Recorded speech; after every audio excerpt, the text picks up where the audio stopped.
Voltei, legal. O que tá fazendo aí, viado?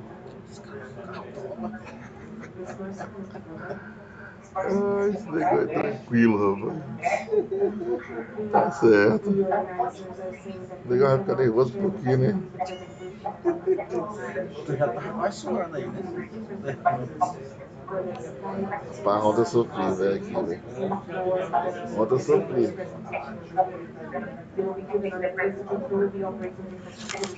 Meu irmão.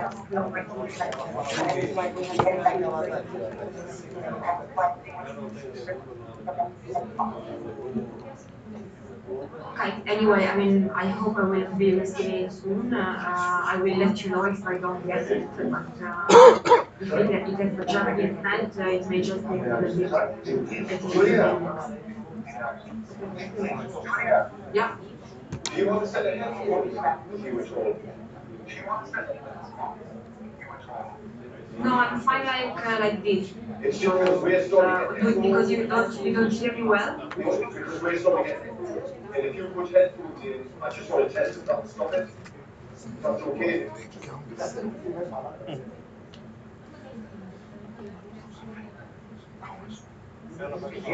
Let me try to work.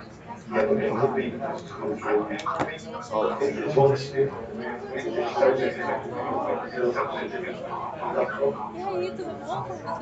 Estamos Okay, I bem. think I just received the Bem? slide. Bem, I just funcionando. received an email from LN. Olha, mas assim, impressionante. Ah, cheguei ontem, So, configurei, can you hear me deu now? certo. Uma hora da manhã. Agora Yes, assim, so it is vou better testar right novamente. now. Funcionou. Chega aqui, não funciona. O que será que acontece? Será que tem alguma conexão aqui? Alguma Okay. configuração da Teve This uma solves técnica que a the gente conseguiu problem. I will descobrir. keep my O headphones. meu estava sendo programado uma aplicação de um conflito sobre isso. Aí a sua técnica me falou bastante. Estamos fazendo com o cabo. Nós estamos mais seguros. Aí, por último, uma coisa que eu não tinha muita noção. O meu cabo, padrão USB, cabo normal, eu tirei com a cabeça o computador, entendeu que sabe como você tira o pendrive, teve algum log o meu cabo funcionava. O teu técnico assistiu, trouxe o cabo dele, um cabo. Eu já desliguei, fiquei aqui 10 minutos. Essas coisas, elas são detalhezinhos mínimos, mas que fazem um estrago. Mas assim, eu acredito que vai dar tudo certo. Vai dar tudo. Já tá dando, já recebi o link, já vai dar tudo Que certo. bom. Boa sorte aí. Muito obrigado. Qualquer coisa que precisar, dá um toque. Com certeza.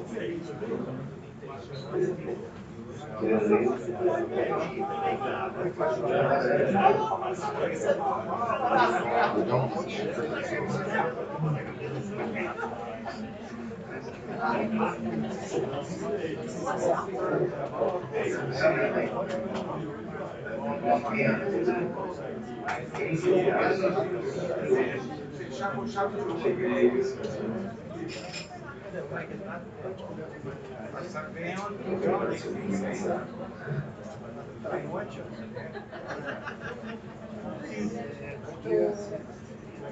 Sou Márcio Miranda,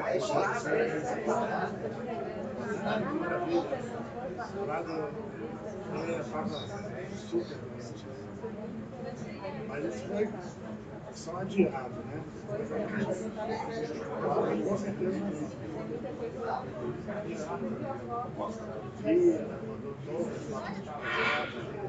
particular, chamou muita atenção a questão dos bancos de sementes, bancos de madeira.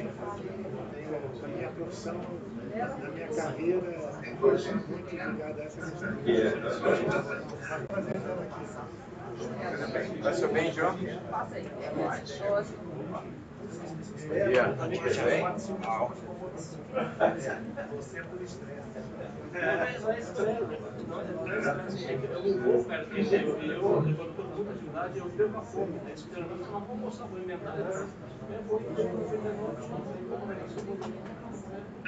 Not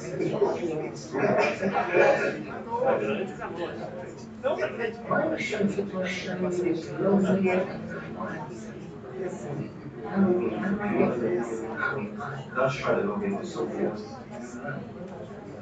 You're an IT officer. How would you be IT officer? You should. The whole world tries to log into it. You just seem to be started. I'll start recording now, so it's a self-start. Because you can't actually, once you've done something, you can start off with. This meeting is being recorded.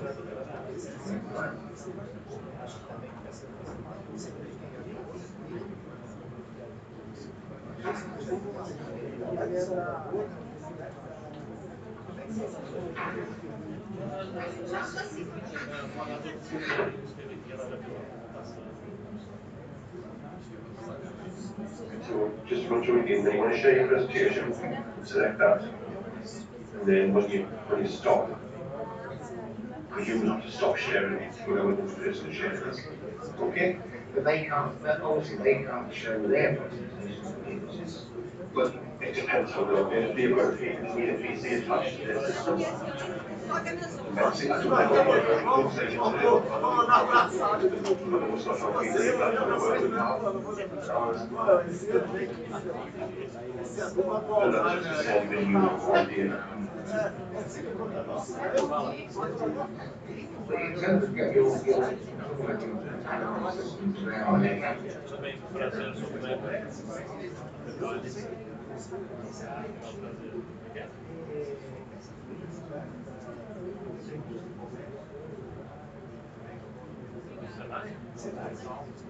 Mas não é a universidade. Faculdade, Senai,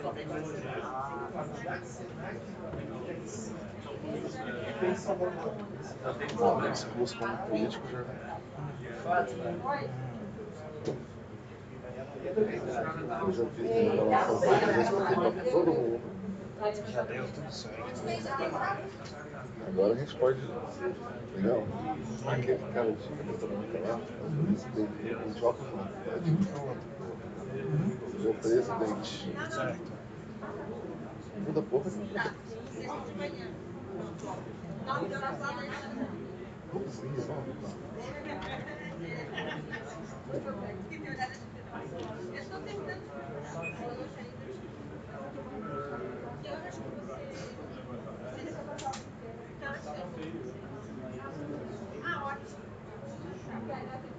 Exatamente, eu quero bater direitinho.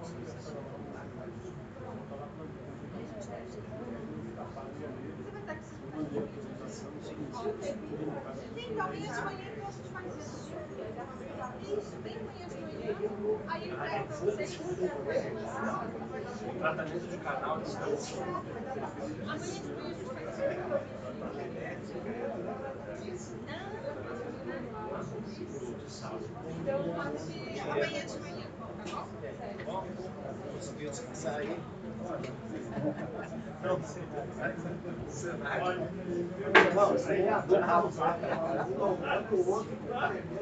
Eu tô aqui que é muito barato. Eu só queria deixar o seu vai investir carreira Virar bebida, não esquecer que bebeu.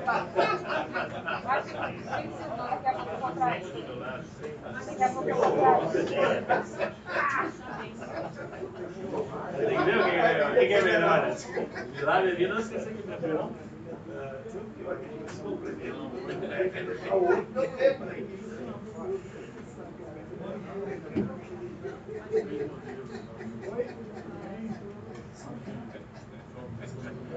O asfalto dele. Sim.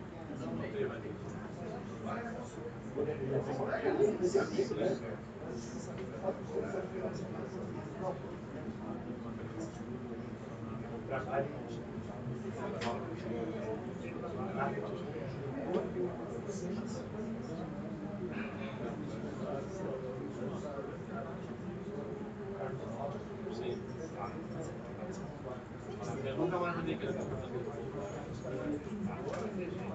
sobre ele de lá também.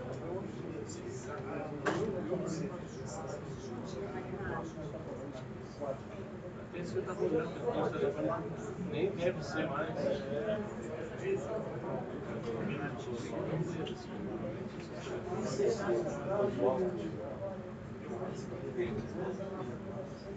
Mentinha, mas eu acho que já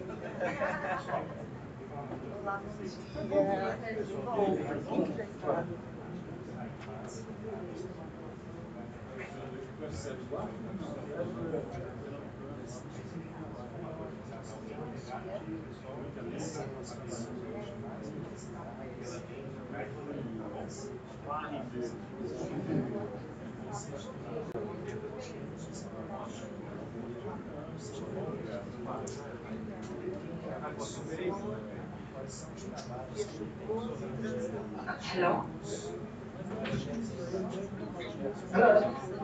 Okay. I wasn't hearing anything, but I think it was normal. You were muted, and maybe the room is just...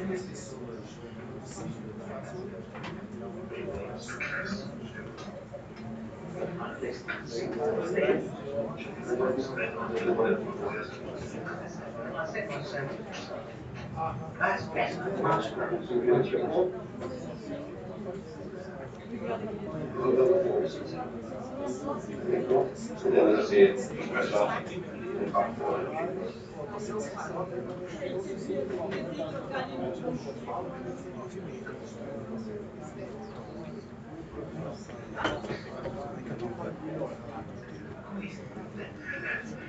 Much used to do this face to face. Mas mira, fechar o áudio aqui, acho que eu tenho como fechar o áudio.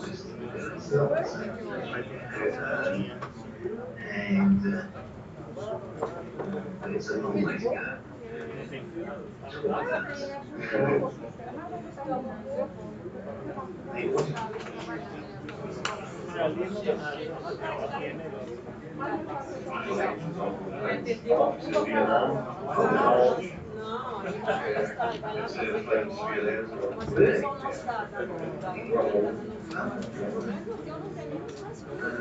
I tend to feel those environments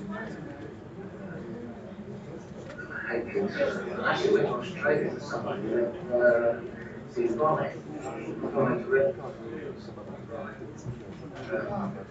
every day.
Okay.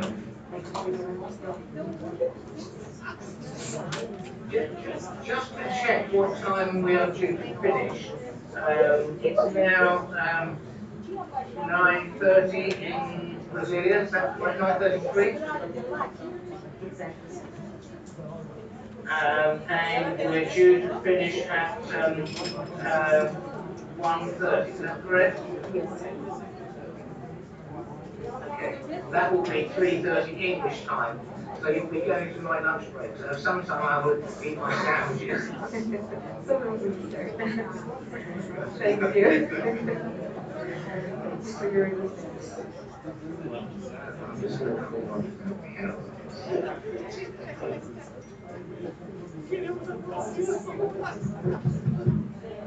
Bom dia.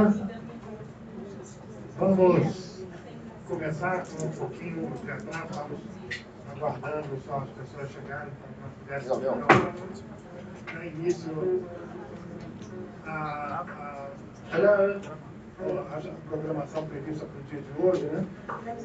Que, como todos os senhores e senhoras podem observar, uma programação bastante intensa, bastante rica.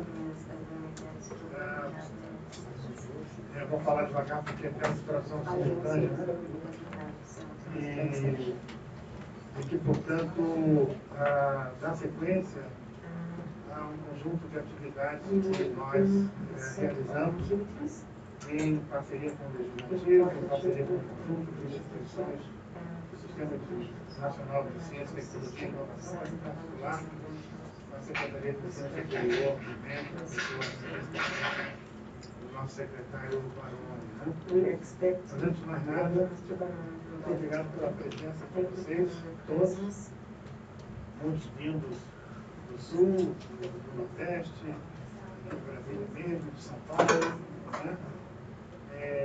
Nesse processo que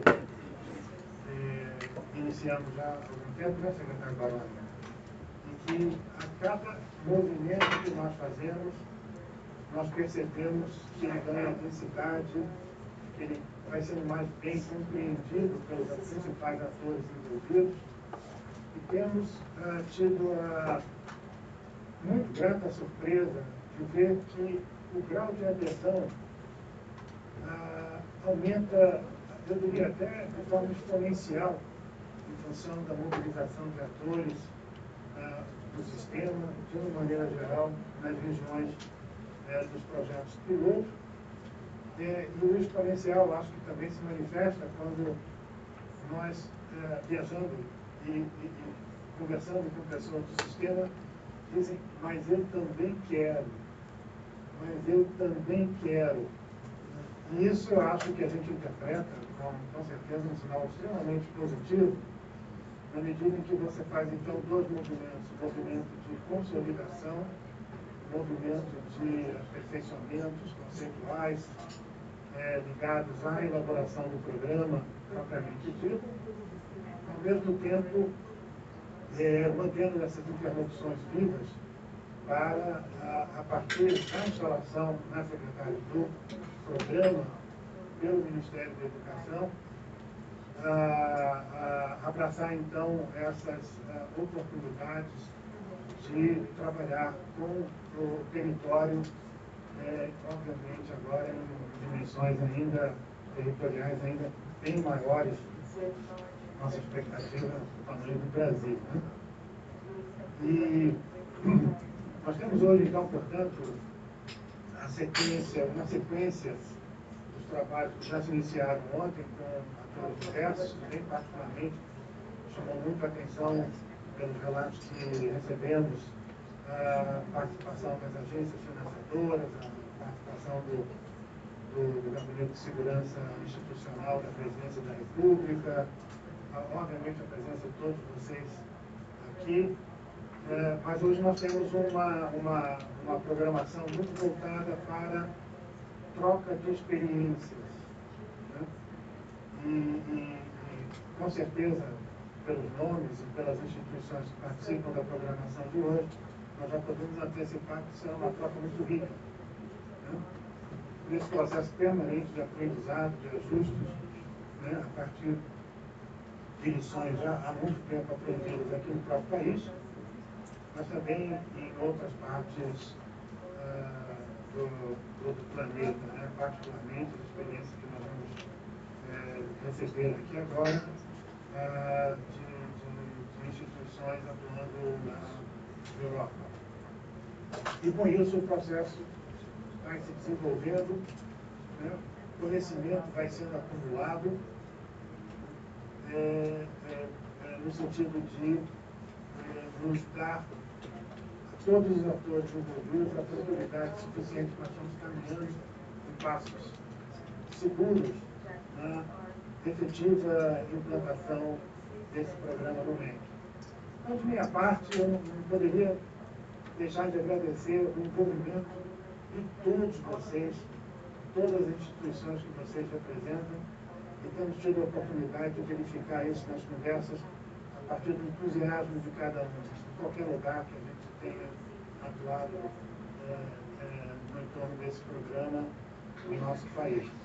Nessas palavras, eu passaria, então, o microfone ao secretário Maroni, que fizesse suas considerações iniciais, e, portanto, a partir daí, na sequência, a programação conforme previsto. Mais uma vez, muito obrigado. Eu não posso deixar de olhando aqui para o nosso deputado Lipe, né? Deixar de registrar o apreço que o CGE como um todo, e particularmente essa atividade, tem pela atuação do deputado Lipe, muito de respeito a trazer a ideia, apoiar a ideia, acompanhar a ideia, se comprometer com a ideia no âmbito da sua atuação parlamentar. E isso tem sido absolutamente vital nessas várias oportunidades para o sucesso que nós observamos na condição desse trabalho.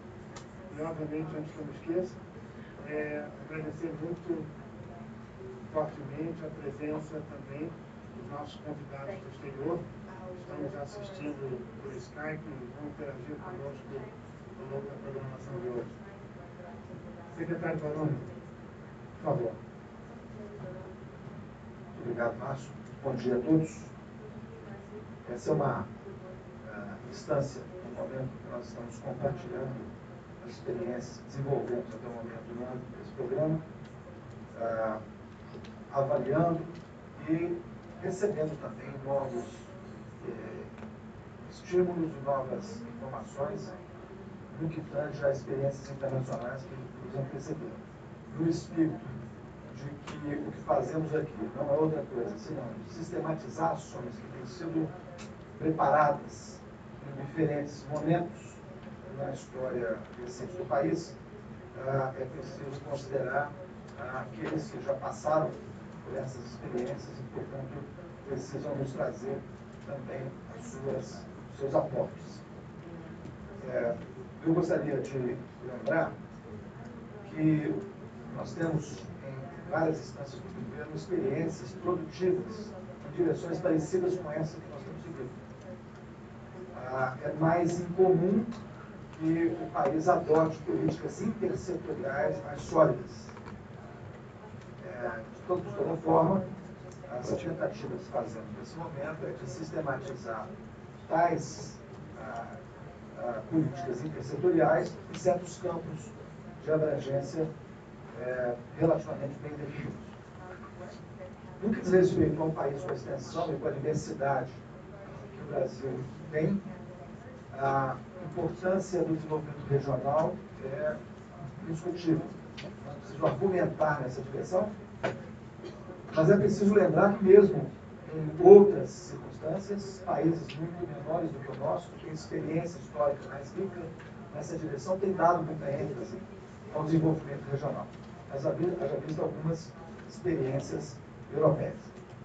Então, nesse momento, além de trocarmos as nossas considerações, recebermos as críticas e os aportes dos atores que estão desenvolvendo o projeto no país, nos nossos polos pilotos que estão iniciando a implantação dos CDLs em diferentes regiões do país, precisamos também, nesse momento, ter em consideração algo que diz uma experiência internacional relevante.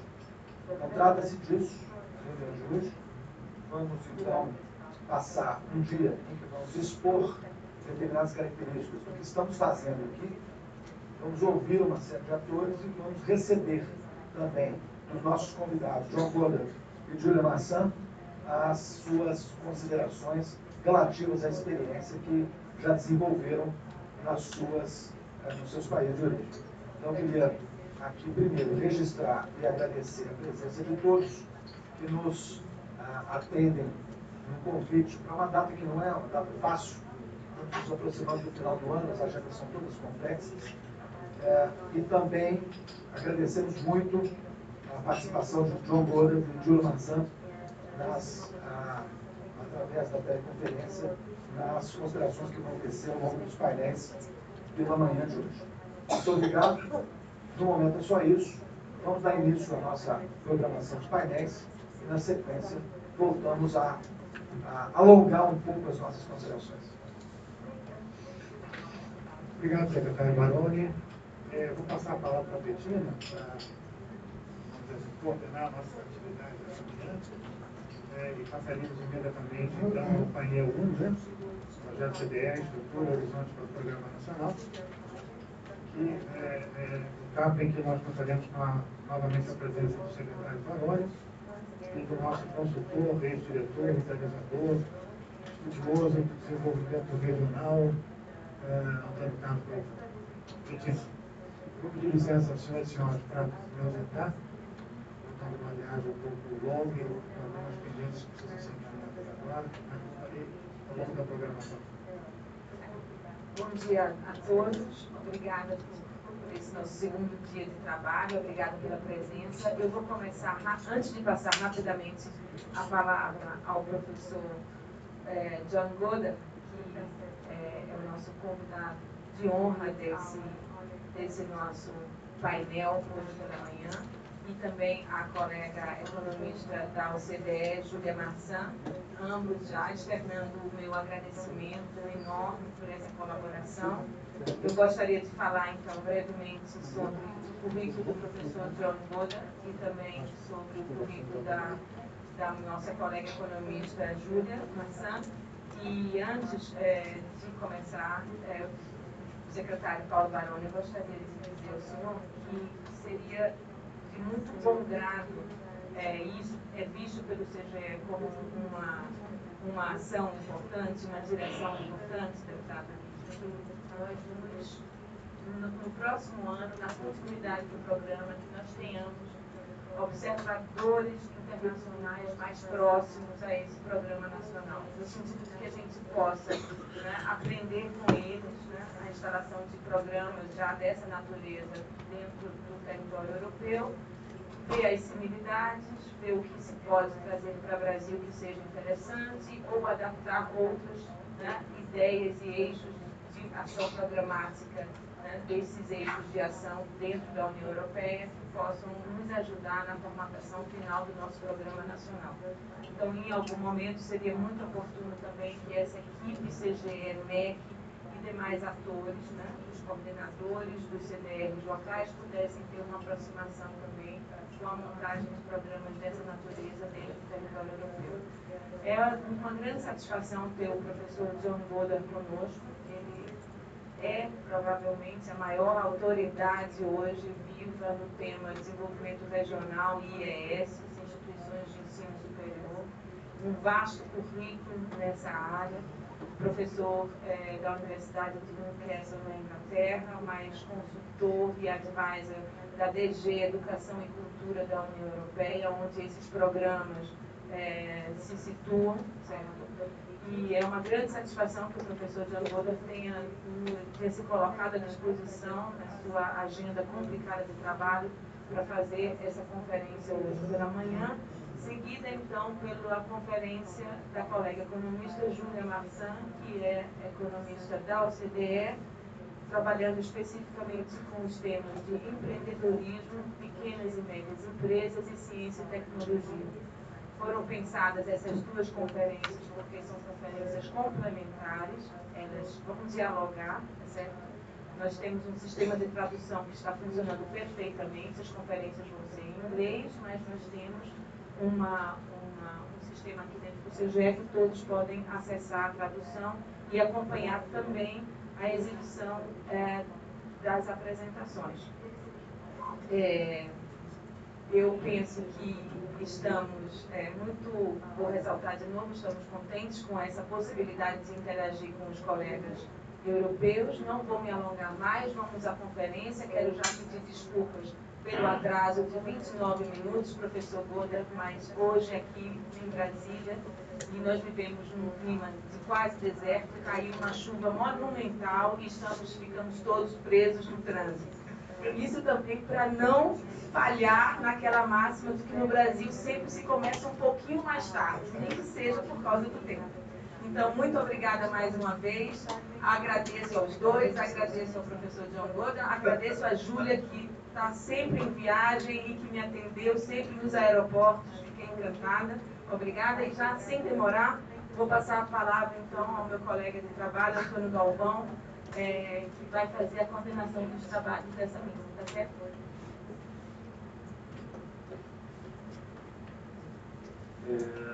Bom dia a todos. Acho que é um momento muito oportuno para a gente esticar aqui a corda das nossas convicções sobre o programa. Em fase de formatação final, já tem uma quilometragem rodada, um terreno percorrido, e acho que vai ser profundamente interessante ouvir as críticas e as opiniões que possam existir sobre essa formatação que foi assumida. Para dar um pouco esse contorno inicial, a gente imaginou, de alguma maneira, uma fala inicial do professor Baroni, uma apresentação sobre o programa e sobre quais os entendimentos que a gente construiu em torno dele. E, a partir daí, ouviríamos dos nossos colegas internacionais, o professor Rosa e a professora Júlia Marçan, ambos no intuito de esticar a corda, como mencionamos anteriormente. Então, eu passaria inicialmente a palavra ao professor Baroni para fazer uma apresentação sobre o contexto do nosso programa CDR e como ele imagina que isso pode avançar daqui para frente nas próximas etapas. Professor Baroni.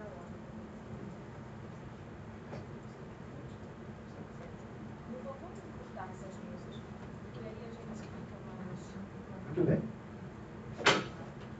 A primeira coisa importante a dizer, reiterando para aqueles que já ouviram, pedindo desculpa pela insistência, é que o Brasil vive um momento importante de maturação das suas estruturas acadêmicas e das estruturas que dão suporte à atividade científica, à atividade de desenvolvimento tecnológico e à atividade de transformação de conhecimento em riqueza, por meio, por exemplo, das inovações de base tecnológica. Se, por um lado, em cerca de 20 anos, o Brasil alcançou um crescimento absolutamente relevante na sua produção científica frente ao contexto internacional, e isso, por exemplo, significa ter crescido alguma coisa como 20 vezes mais do que uma série de outros países nesse mesmo intervalo, mudando a sua posição relativa no ranking da produção científica internacional. E isso tem sido possível por conta das estruturas, dos aparatos de sustentação da atividade científica e tecnológica, mas também pelo fato de que desenvolvemos um crescente aparato de formação de recursos humanos de alto nível, mestres e doutores. E, nesse ambiente, conseguimos alcançar um nível de produção absoluta que países que têm muito mais tradição, como os países do centro da Europa, da Europa ocidental, em termos do volume de produção científica. Por outro lado, é também notório o fato de que, em outros rankings que refletem a transformação do conhecimento em riqueza, em outros rankings que dizem respeito à competitividade internacional, rankings esses que têm muita relação com o fato de que é necessário transformar conhecimento em riqueza, o país está numa condição muito inferior às suas possibilidades. Então, embora isso tenha oscilado ao longo dos últimos anos, e no último ano temos um pequeno crescimento, um retorno a uma posição que vivíamos alguns anos atrás, o fato é que nada disso reflete a posição que o país ostenta em outras frentes de atividade, e notadamente naquela a que eu me referi. Mas há um aspecto importante que deve ser ressaltado. Se os números absolutos brasileiros são números importantes, por exemplo, hoje formamos mais de 20 mil doutores por ano, por outro lado, nós temos uma série de outros problemas, uma forte concentração em algumas áreas que não têm a mesma contribuição para o desenvolvimento de um modo geral, e que refletem uma reflexão acadêmica que tem o seu lugar, mas que eventualmente precisa ter uma proporção menor dentro de um sistema articulado que vise estrategicamente o desenvolvimento. Por outro lado, os números relativos são baixos. O número de cientistas e engenheiros por unidade de população no Brasil é muito menor do que aquele que se verifica em outras regiões. Ao mesmo tempo, o Brasil vive um momento importante em que, há cerca de 10 anos, empreendeu uma forte expansão do sistema de educação superior federal, aquele que é mantido pela União. O Brasil é um país federativo, o Brasil é um país que tem divisão de atividades, de tarefas entre as unidades da federação, e a União, a federação, empreendeu, há cerca de 10 anos, uma forte expansão que foi, de certa forma, alcançada, ainda durante o seu desenvolvimento, por um fator que determina até o momento, a sua consolidação ainda incipiente. E esse fator é uma crise econômica sem precedentes no país. Ao mesmo tempo, nós podemos apontar que este crescimento não foi antecedido de uma etapa de planejamento com viés estratégico. Portanto, é preciso recuperar algumas dessas condições que deviam ter antecedido essa expansão, mas, ao mesmo tempo, usufruir dos benefícios que essa expansão trouxe, de tal maneira que o país possa se reequilibrar no processo de consolidação das instituições universitárias federais e possa usufruir desses benefícios de forma mais rápida. Tudo isso leva o governo federal a traçar um roteiro de trabalho que deve necessariamente envolver a contribuição das instituições para o desenvolvimento dos novos contextos em que estão instalados. Hoje, esses contextos são regionalmente muito diversificados. A presença de instituições públicas, embora minoritárias em matrícula, eu devo dizer, de cada 4 matrículas no Brasil, 3 matrículas estão na rede privada de instituições, que é também bastante diversificada e bastante distribuída pelo território. No entanto, somente em instituições de natureza pública, nós alcançamos mais de 1.500 pontos de presença ao longo do território, o que pode parecer também um número absoluto grande. De fato é, mas isso deve ser confrontado com a grande extensão territorial e a grande diversidade de contextos regionais que caracterizam o país como o Brasil. Bem, diante de tudo isso, e diante das carências que o planejamento estratégico ausente nesse processo nos apresenta, é necessário, portanto, reorganizar a atividade para retomá-la em bases mais sólidas. E essa é a missão central da Secretaria de Educação Superior, que gere esse sistema federal dentro do Ministério da Educação, no sentido de aproximar tanto a sua rede em expansão, quanto as outras instituições que pertencem à sociedade, de modo geral, que são privadas, dos aspectos que são carências, que são demandas registrados e percebidos ao longo das regiões em que as instituições estão implantadas. Esta é, portanto, a missão, e para essa missão nós contamos, como eu tinha dito antes, com uma série de aparatos importantes que o país tem desenvolvido.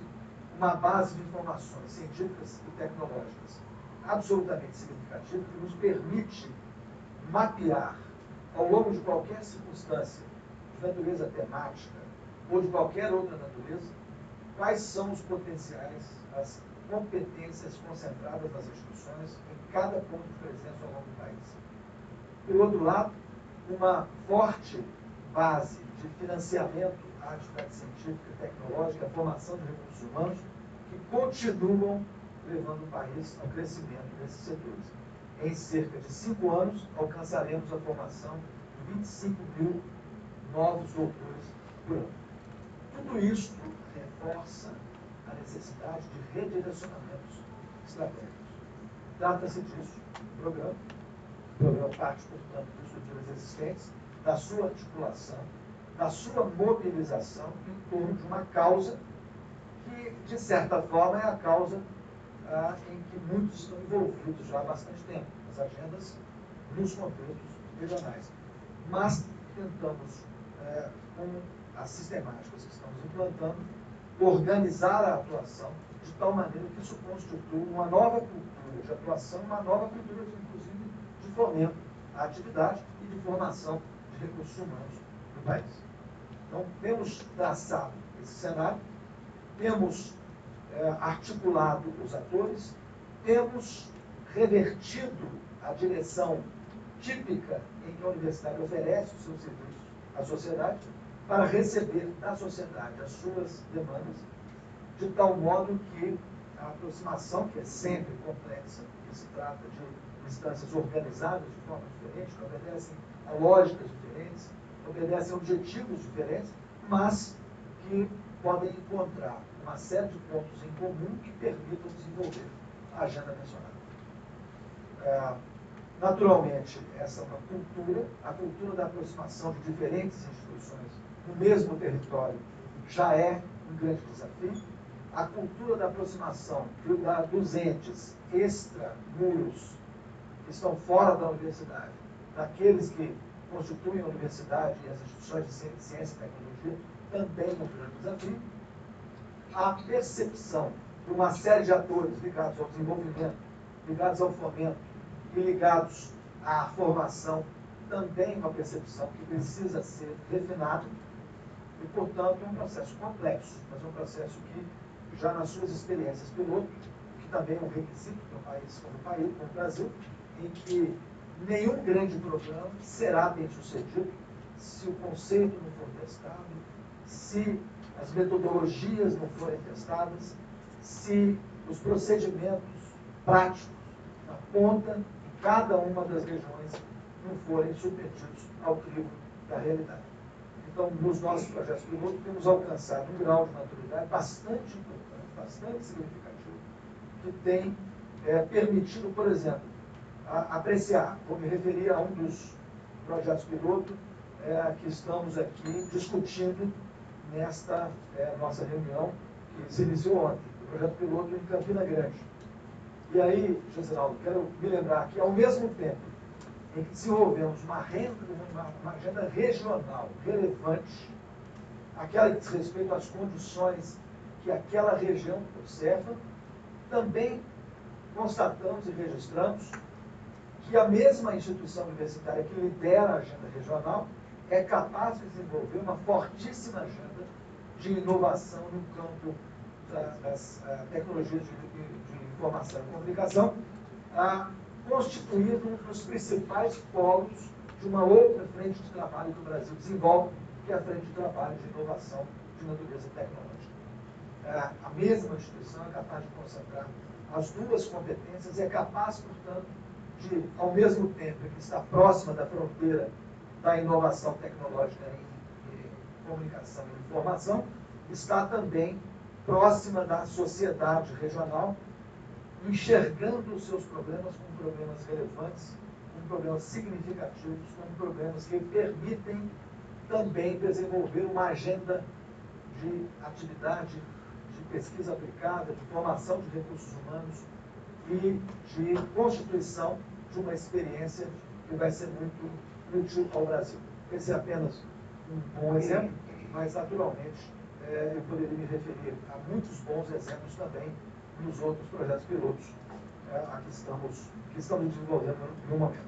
Eu devo mencionar também que o impulso inicial gerou uma série de demandas novas.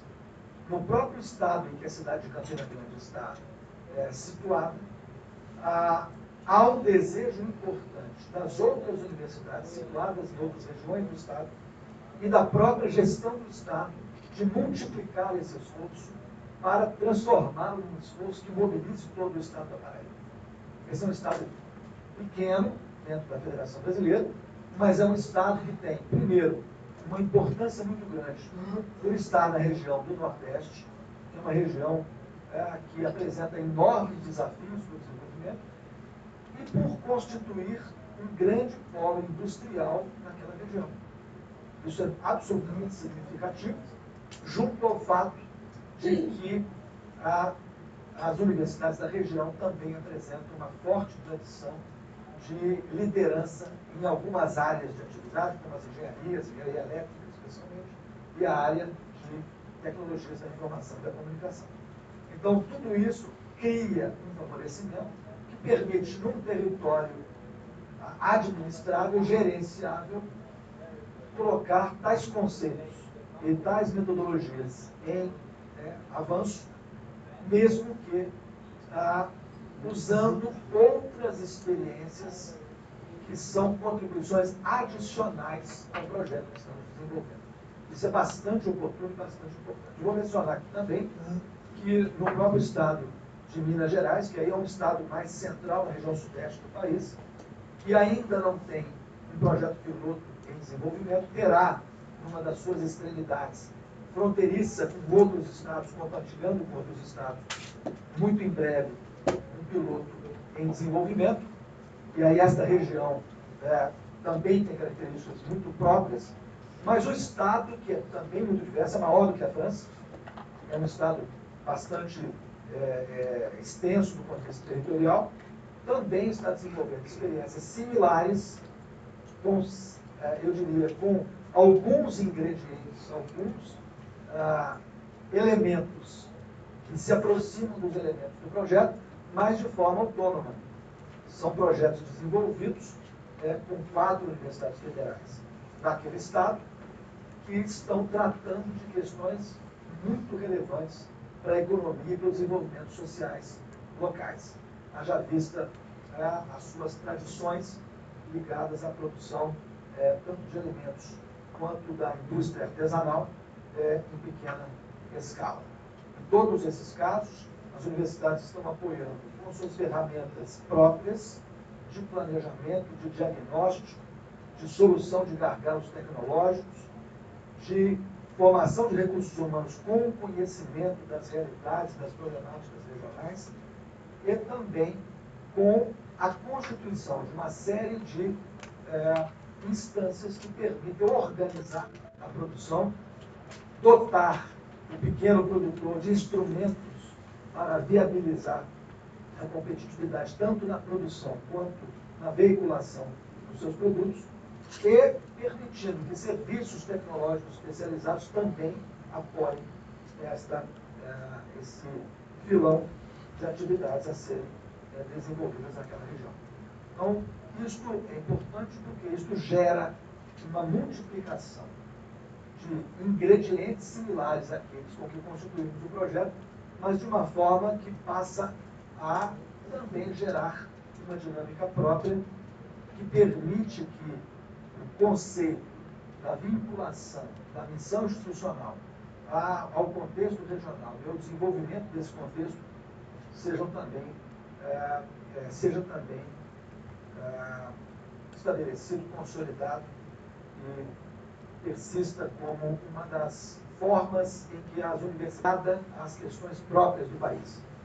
E o país tem tido muito boa experiência com isso. Eu vou mencionar para todos, mais uma vez, o fato de que, muito recentemente, o país foi acometido de uma epidemia localizada basicamente no Nordeste, de uma doença que aparentemente era ligada a um vírus veiculado por insetos prevalentes no país inteiro, e esta epidemia, pelo esforço científico brasileiro, foi demonstrada ter correlação, estar relacionada de forma direta à infecção pelo vírus Zika. Então, o esforço que o Brasil mobilizou nessa direção é um esforço notável que demonstra que a sua competência científica pode ser mobilizada para o alcance de resultados que têm significado em política pública e na melhoria do bem-estar da população, na superação das dificuldades e no enfrentamento de todos os desafios. Trata-se disso. Isso certamente não é novidade para aqueles que lidam com a questão do desenvolvimento regional, mas certamente é uma contribuição importante para um país que pouco saiu da condição de oferta de educação superior de elite para os primeiros passos da oferta de educação superior para massas, distribuída ao longo do Brasil, ao longo de todo o território, e, portanto, com objetivos sociais muito mais amplos do que a mera reprodução de quadros para a preservação da atividade científica em si. Então, trata-se, portanto, de uma oportunidade para, com os instrumentos próprios da academia, ser capaz de alcançar um conjunto bastante diversificado de demandas que tem significado, que tem importância científica e que tem muito mais do que isso, importância para o bem-estar social e importância para o desenvolvimento da economia. Bom, são simplesmente palavras descritivas do conjunto do projeto.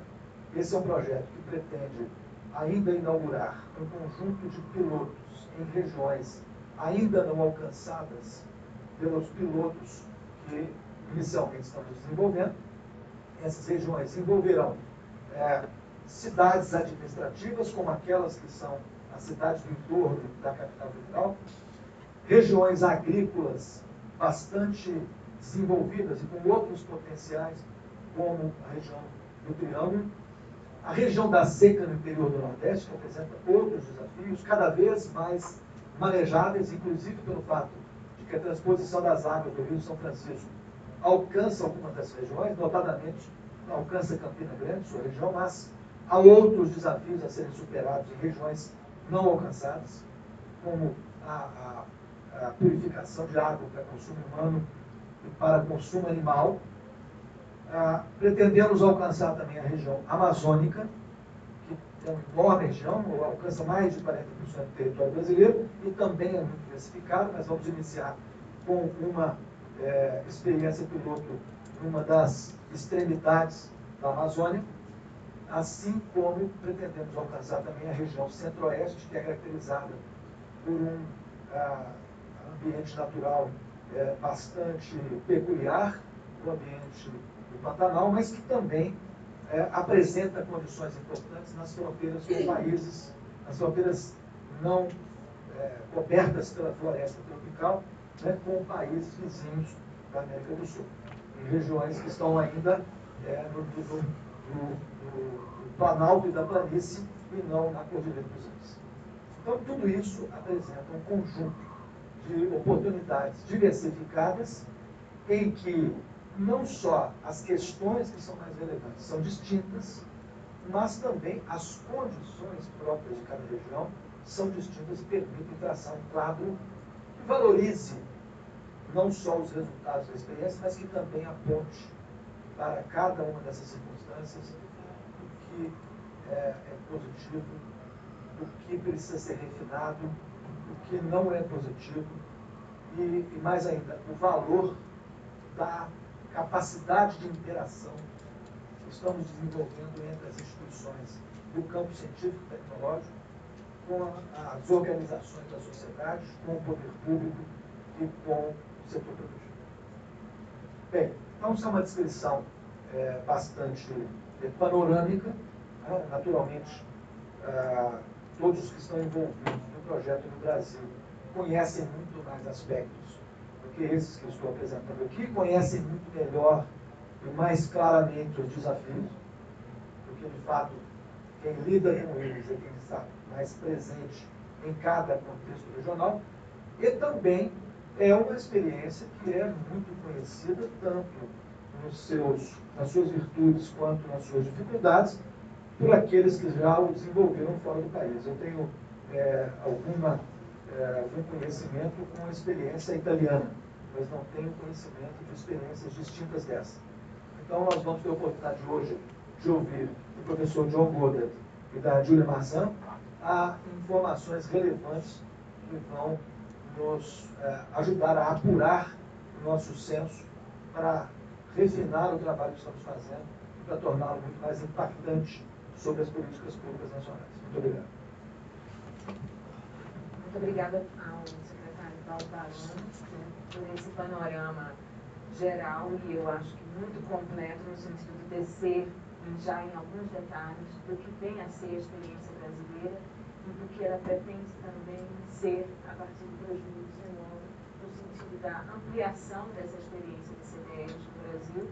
Eu me arriscaria a comentar, secretário, na verdade, na interiorização também dessa experiência, quando a gente passa, então, a considerar que essa experiência, esses projetos pilotos serão experimentados na região amazônica, na região da fronteira do Brasil com um país andino, que isso é muito importante também, e nessas outras situações fronteiriços de estados brasileiros e na interiorização também para esse triângulo das secas, que seria provavelmente Piauí, Pernambuco, essa região. Tornando, portanto, a nossa carteira de experiências CDRs uma carteira completa no sentido da diversidade regional brasileira. Não me demorando, passo então a palavra ao meu colega Antônio Galvão para as suas considerações neste painel. Mais uma vez, bom dia. Queria agradecer a oportunidade, é uma honra estar aqui no painel com o professor Douglas, com a doutora Júlia Maçã, com o secretário Barone e os outros demais participantes dessa mesa.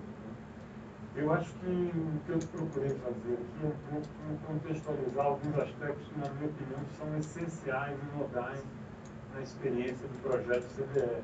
A meu juízo, a gente está lidando não com uma política regional abrangente, mas nós estamos lidando com uma iniciativa muito bem delimitada e focada, que pode contribuir para o resultado no âmbito do que a gente almeja obter no âmbito do desenvolvimento regional. Né? E isso é um viés que, desde partida, foi construído na proposta do programa. Portanto, o programa não é um programa que olhou aspectos específicos de uma política de inovação, aspectos mais determinados da política educacional, mas ele se dirigiu desde o início a respostas no âmbito do desenvolvimento regional.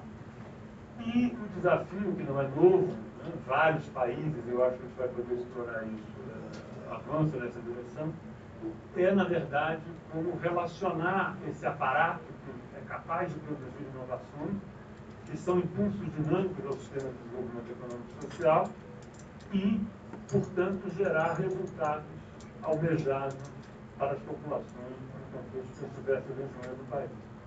A ideia de que isso pode cumprir um papel não só no desenvolvimento de cada região, mas no desenvolvimento nacional como um todo.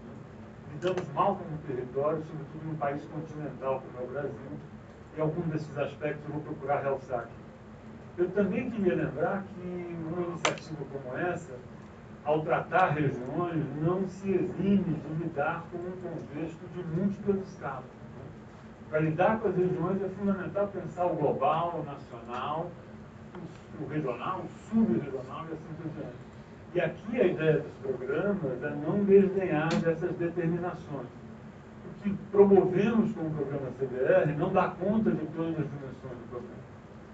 Mas é fundamental ter em mente, né, o que é essa tessitura de iniciativas que conformam as políticas de desenvolvimento regional e que conformam, portanto, as iniciativas que vão impulsionando a transformação social dessas regiões. Eu começo lembrando um pouco na minha apresentação, queria que você colocasse lá, por favor, os slides. Eu começo lembrando um pouco na minha apresentação, pode passar, a ideia de que essa sociedade em que vivemos, né, que já desde a Revolução Industrial de 1780, né, 1789, como marco, ela é uma sociedade progressista, uma sociedade que acrescenta valor ao que é produzido pela humanidade e que, de certa maneira, contrasta com toda a história anterior do planeta. Entre dados do professor Thomas Piketty, né, O Capital do século XXI, que é um livro que teve um impacto muito grande, mostra que entre o ano 0 e o ano 1700, praticamente, o crescimento do produto é igual ao crescimento da produção. Portanto, houve uma mera redistribuição de riqueza. Houve porque alguém conquistou de outro, mas não houve nada que abrisse uma flexibilidade ou uma janela de distensionamento entre essa riqueza produzida e a possibilidade de melhorar a condição de vida da população. Então, era feito expropriando, extraindo valor de outro. E desde a Revolução Industrial para cá, o resultado é bastante diferente. Temos uma sociedade que, portanto, gera uma dinâmica de acumulação de riqueza, né, que é passivo de uma melhoria real na condição de vida das populações, sem necessariamente engendrar processos de conflito, né, ou de uma redistribuição regressiva, né, dos recursos produzidos. Então, os dados são impressionantes. A cada etapa dessa construção de uma sociedade moderna industrial, vão ampliando-se as condições de extrair mais riqueza no conjunto da população. O que está debaixo disso? O que está debaixo disso é uma capacidade de gerar inovações, é uma capacidade de apropriar conhecimentos técnicos e científicos da produção que transformam, né, a condição de gerar esse mais valor, essa condição adicional para a melhoria do desenvolvimento em termos planetários. Pode passar. Lembro também que essa sociedade, ao fazer isso, tem uma tendência inexorável a concentrar riqueza na mão de poucos. E isso é um traço que se agudizou muito nos momentos atuais, na configuração atual dessa trajetória de desenvolvimento planetário.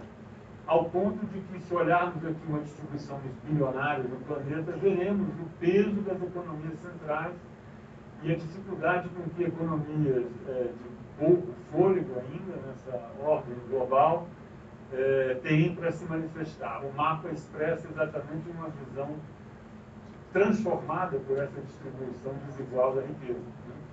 É fácil ver que o América do Sul, o Brasil, tem uma posição ainda razoável, mas a África, por exemplo, desaparece quase inteiramente no nosso mapa. Né? E assim, os três polos centrais de riqueza atual, a Ásia, a Europa e os Estados Unidos, com grande ênfase na riqueza norte-americana, né? Em parte europeia também, mas cada vez mais chinesa, né? O que dilui um pouco esse fenômeno da China é um pouco o tamanho da sua população e o desafio de atender a um conjunto de questões muito específicas. Mas o mapa diz muito sobre o que temos como desafio na construção das dinâmicas de desenvolvimento em cada uma das regiões planetárias. Pode passar. A tal ponto isso chega que a Oxfam anunciou há pouco tempo, ou realçou a ideia de que 62 pessoas mais ricas do planeta detêm a renda de outros 50% do conjunto da população global. Então, pensar desenvolvimento regional, pensar o contexto territorial, discutir essas iniciativas, não pode ser feito também abstraindo determinações do que a lógica de reprodução dessa sociedade engendra e do que ela é capaz de gerar na dinâmica de desenvolvimento das diversas economias regionais. Pode passar. Corroborando esse aspecto, a revista The Economist, agora em outubro de 2017, mostrou como esse movimento se reproduz territorialmente em várias regiões. E como, de certa forma, com a exceção dos países asiáticos, houve um recrudescimento das desigualdades regionais medidas a distância da região mais rica para menos, mais aquinhoada para menos aquinhoada no espectro da distribuição regional. Então, houve em todos os países, em particular na Grã-Bretanha, na Alemanha, nos Estados Unidos, um avanço da desigualdade regional medida dessa maneira entre as regiões. E, de certa maneira, o título da matéria do The Economist diz muito sobre isso, deixados à própria sorte. Né? Essa sociedade, esse movimento, ele tanto inclui como exclui. Né? Regiões são rapidamente vindadas a uma condição de acelerada dinâmica de desenvolvimento, enquanto outras regiões são, de alguma maneira, deixadas ao lado e perdem essa condição. O desafio é o que fazer para superar esse tipo de questão. Como ultrapassar essa problemática. E aí, a meu juízo, a questão do desenvolvimento regional emerge como uma das chaves para pensar essa contraposição a essa tendência inexorável do sistema. Pode passar? De certa maneira, eu entendo políticas de desenvolvimento regional, no seu sentido mais amplo, como políticas que objetivam contrariar ou regular tendências como essas que discutimos há pouco. É uma forma como o Estado e as forças constituídas na sociedade são capazes de encaminhar resultados diferentes daqueles em que apenas uma fração muito reduzida da população se beneficia da maior fração do que é gerado ou produzido na sociedade. E, a meu juízo, isso implica atuar num delicado equilíbrio, num grande jogo de cintura entre objetivos de crescimento, que são inexoráveis dentro dessa sociedade, e objetivos de redução de desigualdades, que permitem ter uma inclusão dos atores de uma maneira mais abrangente, combinando competitividade dinâmica com inclusão e redução de desigualdades. Eu brinco aqui que vale o ditado: o remédio utilizado, conforme a dosagem e a posologia, pode ser também o veneno que realimenta os males que a gente enxerga na sociedade. E, de certa maneira, podem ajudar a magnificar aquelas tendências que a gente tenta lutar contra. As políticas concatenam e organizam iniciativas de vários matizes. A resposta da política de desenvolvimento regional é mais abrangente do que programas regionais. E eu acho que a gente também não pode perder isso de vista. Isso diferencia as estratégias dos países. Isso qualifica o resultado alcançado por várias estratégias de política regional nacionais que a gente identifica no contexto planetário. Né? E aqui é muito importante lembrar que o nosso programa CDR quer se inserir no contexto de um conjunto maior de iniciativas que devem, sim, capacitar, catapultar as iniciativas que a gente tenta desencadear com as iniciativas de desenvolvimento na economia nacional. Pode passar? Que objetivos essas políticas de desenvolvimento regional perseguem, em sentido bem abrangente? Né? Eu diria que há uma miríade de possibilidades que dialogam com vários vieses de construção dessas iniciativas. Por exemplo, pode-se estabelecer a ideia de promover uma mudança sociotécnica. A meu juízo, é muito importante como diretriz para essa possibilidade de transformação. Fundamentalmente, e especialmente no caso de países como o Brasil, como a gente vai ver, redução de desigualdades regionais e ativação de potenciais de desenvolvimento locais e regionais são chave para o conjunto do que a gente quer desencadear nessa sociedade. Mas podem ser políticas de elevação da competitividade, onde o viés aí das políticas ativas de desenvolvimento industrial, agrícola, podem ganhar muita expressão, podem estar orientadas para o aumento da resiliência e da sustentabilidade dessas estruturas socioespaciais regionais, pode estar orientada para a inclusão social e cidadania, para a capacitação tecnológica, para a formação de recursos humanos e quadros técnicos qualificados, para a redução de desigualdades e assim por diante, sociais, em contexto específico, para a ampliação da inserção produtiva global. O fundamental é que a gente faça uma escolha orientada pelo tamanho e a natureza dos problemas que a gente engendra e dos desafios que a gente quer endereçar com o nosso programa para apoiar essa iniciativa de política. Por exemplo. Pode passar. Os exemplos são vários. Né?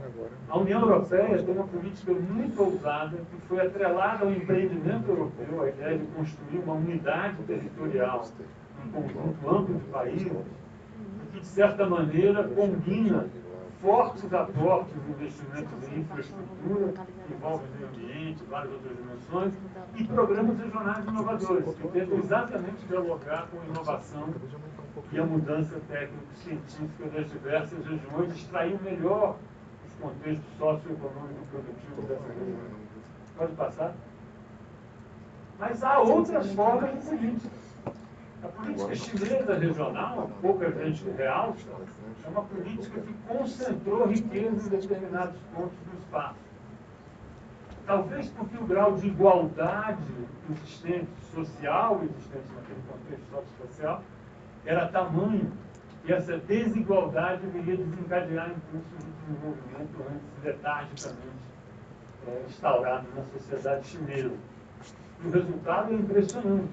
Todos os olhares que possamos dar, o resultado é na direção de uma grande dinâmica de desenvolvimento econômico, mas, como ocorreu com o Brasil do século XX, reproduzindo e acentuando aceleradamente desigualdades na população, criando divisões, né, entre aqueles que têm maiores condições, que apropriam maior da fração dessa riqueza e outros que apropriam menos. Pode passar? Ou mesmo políticas como nos Estados Unidos, um país, na essência, muito igualitário do ponto de vista social, e que teve um instrumento muito fundamental na distribuição dos ativos de desenvolvimento pelo território nacional de uma maneira bastante deliberada, construindo uma malha de rodovias que esquadrinhou o país e dotou todos os territórios de uma condição logística praticamente assemelhada, criando mecanismos de investimento que desconcentraram grandes ativos que impulsionam custeios públicos, como universidades, bases militares e coisas do gênero. E, com isso, reduzindo sensivelmente as desigualdades regionais no país. Em áreas como Flórida, Texas, que hoje tem uma condição de desenvolvimento legal, mas há algumas décadas atrás eram bastante menos dotados do que outras regiões do próprio contexto territorial. Pode passar?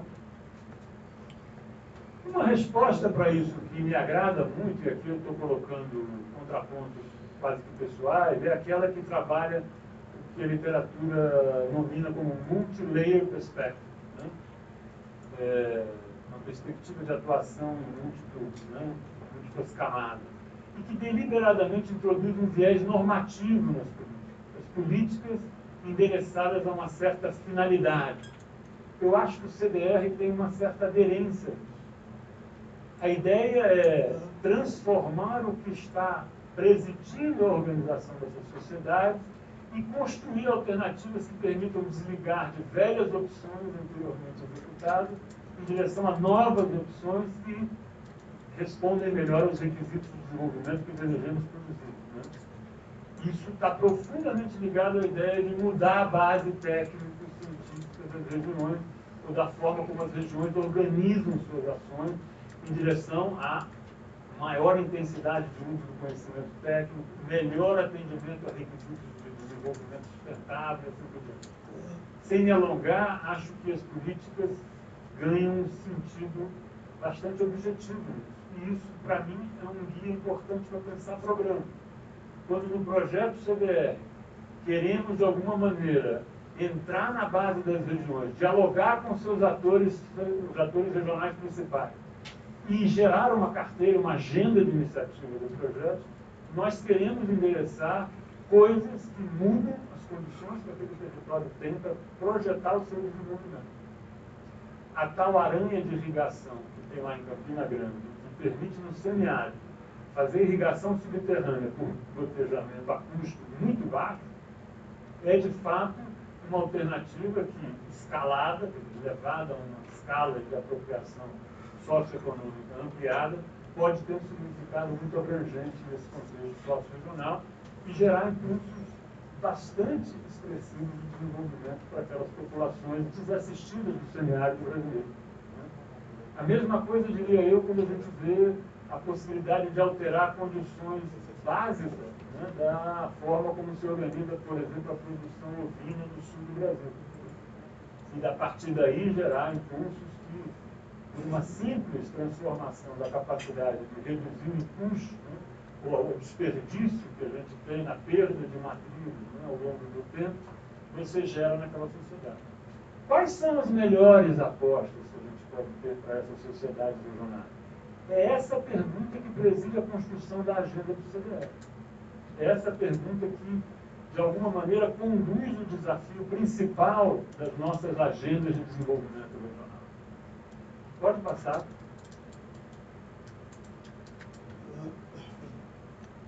Na verdade, o desenvolvimento pensado nessa escala demanda um conjunto de ações muito articuladas. Eu queria que você pode ir passando, porque vai entrando aí. De um lado, é preciso atentar para as agendas que dialogam com atendimento às populações desfavorecidas. Num país do tamanho do apartheid social brasileiro, é fundamental não desdenhar das possibilidades de mudar as condições, inoculando iniciativas que vão na direção do saneamento, vão na direção do abastecimento d'água, vão na direção da preservação dos mananciais e recursos hídricos e assim por diante. É também fundamental pensar em investimentos em infraestrutura. O desenvolvimento cobra um preço pelo acesso às condições de infraestrutura. Infraestrutura é aquele tipo de investimento enterrado no território, porque ele é amarrado aonde você executa, que de alguma maneira requalifica a possibilidade de desencadear iniciativas de desenvolvimento econômico e promover desenvolvimento. É preciso não desviar de uma outra questão fundamental em políticas de desenvolvimento, que é a regulação dos agentes e das iniciativas, especialmente no caso do CDR, eu acho que isso é muito importante, no estímulo às práticas inovadoras. Falamos aqui que um dos subprodutos mais importantes do projeto CDR é mudar a forma como o Brasil qualifica e valora seus pesquisadores. É tentar, de alguma maneira, dar um estímulo àqueles pesquisadores que se engajam e se comprometem com o desenvolvimento das sociedades em que estão inseridos. E isso, portanto, é um item fundamental, é uma regulação. É uma forma como eu digo que o ator deve se comportar naquela agenda de desenvolvimento. E, obviamente, vejam, de novo, a multiscalaridade. Estamos falando que isso só pode ser estabelecido no âmbito nacional, porque boa parte das políticas de ciência e tecnologia ainda tem um grande viés de castigo nacional, ainda que operadas, geridas e gestadas, às vezes, na base do sistema pelas fundações de amparo e outras instituições. Estamos falando também de recursos para mobilizar os atores. Não dá para imaginar sociedades mais avançadas, e eu acho que isso, o recado da experiência europeia é muito importante, sem que a gente exercite a mobilização dos atores e faça com que eles recorrentemente definam suas prioridades e estabeleçam suas agendas de desenvolvimento regional.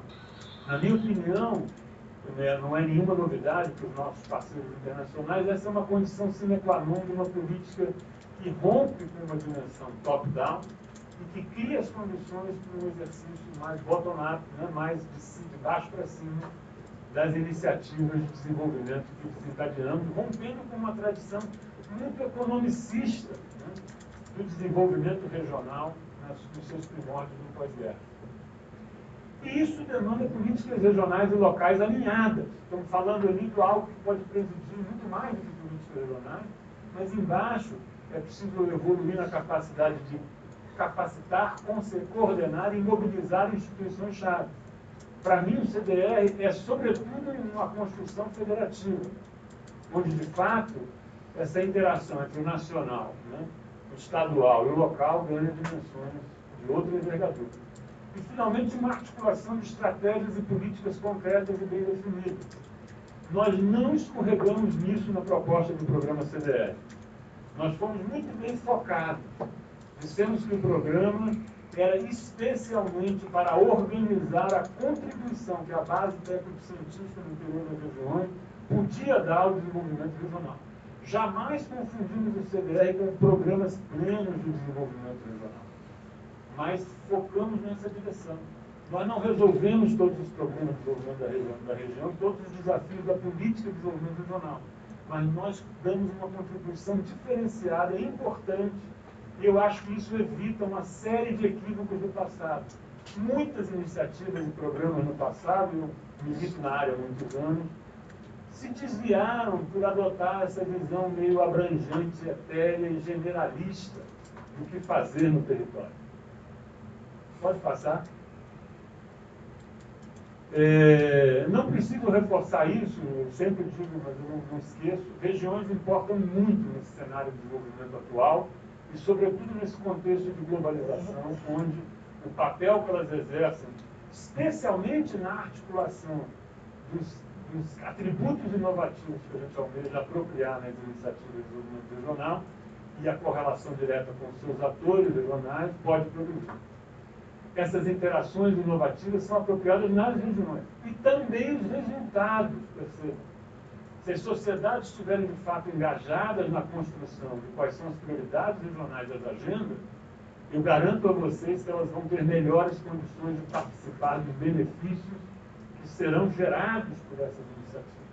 E isso é uma característica central do programa CDR, do projeto CDR. E as universidades, obviamente, os aparatos de ciência e tecnologia ao lado, têm um grande significado, são chaves na construção desse apoio ao desenvolvimento.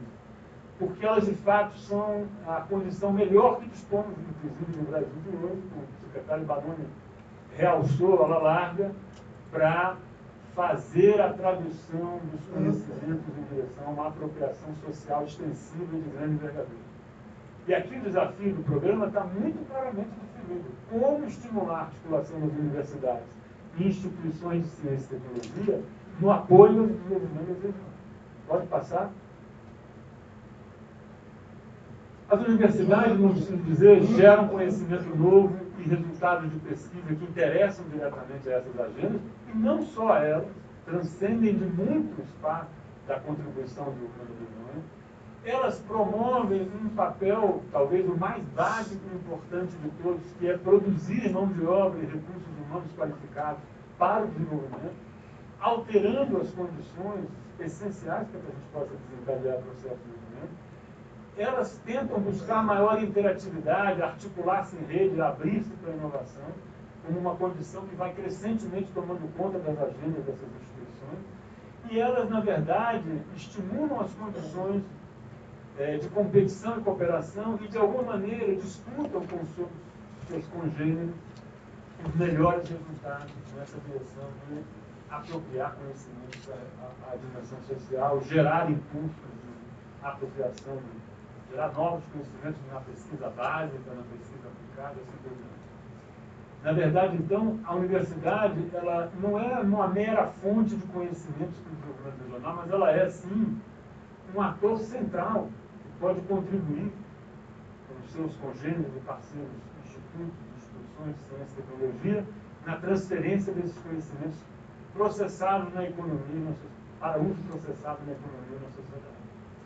Queria lembrar que uma das grandes tragédias no Brasil das políticas de ciência, tecnologia e inovação e das políticas de educação, nesse sentido, poderia ser facilmente estendido a isso, é de fato a dificuldade de articular essa iniciativa, esse esforço sistemático, muito abrangente e bem sucedido que o Brasil desencadeou ao longo das últimas décadas, em direção a respostas mais consistentes na apropriação social pelos atores no desenvolvimento nacional, regional, subregional ou local. Pode passar. O que caracteriza melhor cada CDR na base das regiões? Eu vou mais rápido aqui, porque eu acho que já avançando muito. De um lado, o objetivo central do desenvolvimento regional sustentável, ou seja, nós temos vários possíveis objetivos, mas o CDR resolveu focar a ideia de apoiar o desenvolvimento regional como seu leitmotiv fundamental. Para isso, ele está focando algo que vai muito além de outras respostas que a adesão a outros objetivos produziriam. Ele quer atuar na qualidade de vida, na preservação do meio ambiente, na promoção da competitividade. E ele quer envolver os atores e instituições regionais na definição das ações e iniciativas como um elemento constitutivo básico desse esforço do projeto. O fórum proposto é exatamente um instrumento nessa direção.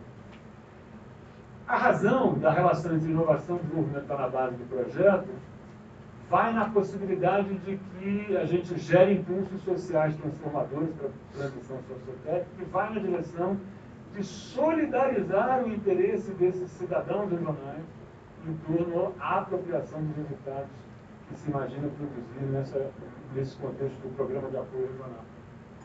E, finalmente, o processo destaca a contribuição da base técnico-científica regional.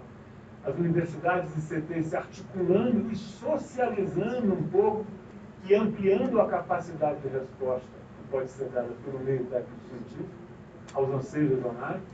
A agenda regional representando a forma, o produto concreto material que encaminha as grandes apostas regionais e a capacidade ampliada de produzir consensos e dirimir conflitos, que sempre é um item fundamental nesse tipo de iniciativa. O que a gente quer aqui não é trazer o conflito para dentro das iniciativas, é que as sociedades regionalmente identificadas arbitrem seus conflitos e promovam seus consensos possíveis para o desenvolvimento. Pode passar. O Programa Nacional, para mim, talvez a coisa mais importante do nosso empreendimento, o maior desafio de todos do projeto CDR, não só atende a objetivos fundamentais da Constituição Federal Federativa Brasileira, como reduzir desigualdades, assim por diante, como reconhece a força da cooperação interinstitucional federativa, engajando os entes federados, ampliando o envolvimento das diferentes instâncias de poder, para que o legislativo, parceiro da construção do programa e ativo personagem dessa construção, e possibilitando uma cooperação horizontal e vertical com as instituições de missão assemelhada. Ele também possibilita a integração das ações com outros ministérios e órgãos, né? E, portanto, abre-se caminho para uma ampliação, para uma modificação na própria natureza do CDR futuro, na medida em que novos parceiros se agreguem a esse esforço maior. Pode passar. vejo nisso uma variante aqui, tento estabelecer uma ponte de diálogo com o professor Godel e com a professora Júlia Marçal. Para mim, existem várias formas de encontrar um elemento para dialogar inovação e desenvolvimento regional. Eu vejo 3 modelos meio básicos nessa direção. Um modelo é aquele que foca as universidades e a base técnico-científica como protagonistas de ações de desenvolvimento e inovação e, de alguma maneira, tem uma supervalorização do papel da universidade que extrapola a questão do próprio desenvolvimento regional. Ou seja, vai cobrar tributo a outros papéis que as estruturas institucionais, universitárias, dessa dimensão, pagam, né, ou estão interessadas em promover no seu desenvolvimento. Eu brinco que é um desenvolvimento regional atrelado a um sucesso do meio técnico-científico. É quase como se fosse uma decorrência natural. Um sucesso do meio técnico-científico necessariamente produzirá um resultado do desenvolvimento regional. Não creio que seja bem assim, na minha opinião.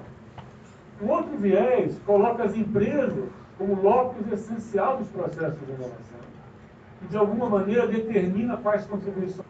Então, para mim, o projeto CDR está muito atrelado à ideia de focar o desenvolvimento sustentável das regiões e a melhoria da qualidade de vida das populações, mobilizando iniciativas que vão na direção dos modernos conceitos de habitat de inovação, inovação social, entornos inovadores e outros, para construir respostas que, de fato, dão consistência e substância ao atendimento às demandas e às necessidades da população dessas regiões.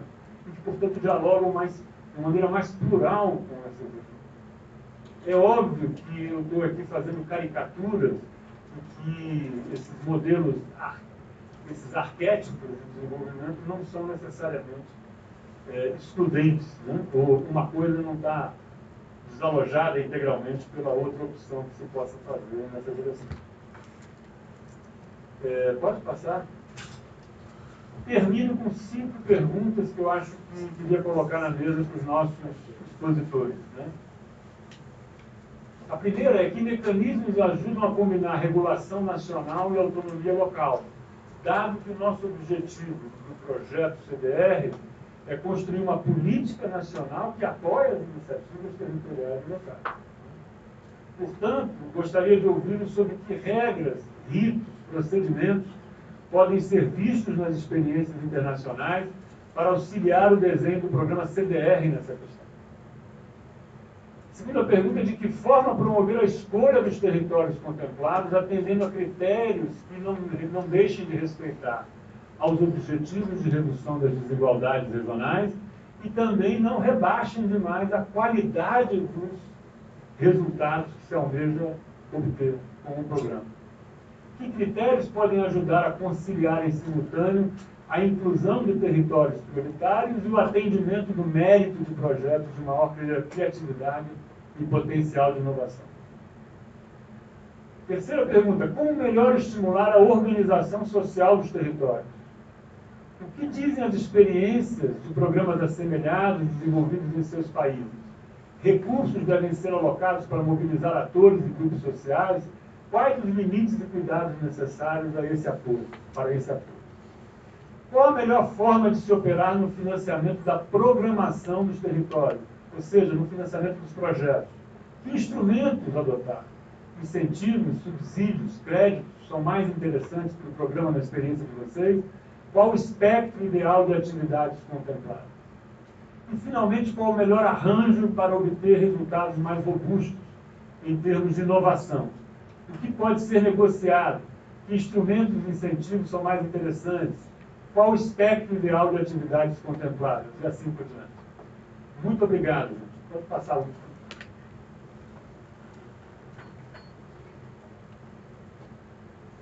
Bem, então vamos dar continuidade. Eu passaria imediatamente agora a palavra ao professor John Godel, para que ele possa fazer sua conferência e também suas considerações aos debates já colocados aqui pela mesa. Professor John, por favor.